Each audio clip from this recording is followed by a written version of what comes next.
Le garçon se précipita dans sa chambre et se glissa sous les couvertures. Au bout d'un moment, la lumière à l'extérieur de sa porte s'éteignit. Des pas suivirent.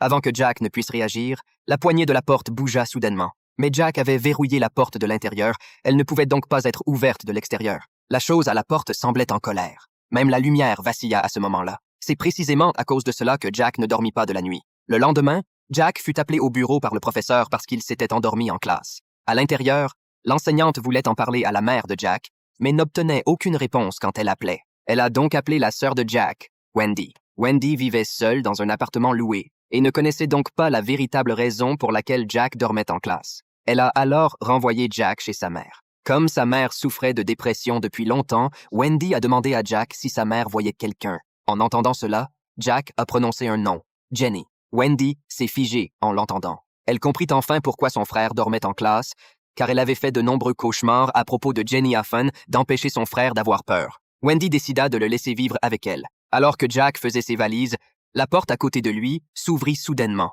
Entendant ce bruit, Jack accéléra immédiatement et en un rien de temps, il lui finit de faire ses valises. Mais poussé par la curiosité, il jeta quand même un coup d'œil par la fente de la porte et vit qu'elle était vide et ne contenait rien. Mais la seconde suivante, une silhouette apparut sur la porte. Jack eut si peur qu'il s'enfuit rapidement. Le temps passa vite jusqu'à la tombée de la nuit. Wendy dormait lorsqu'elle entendit un bruit derrière elle.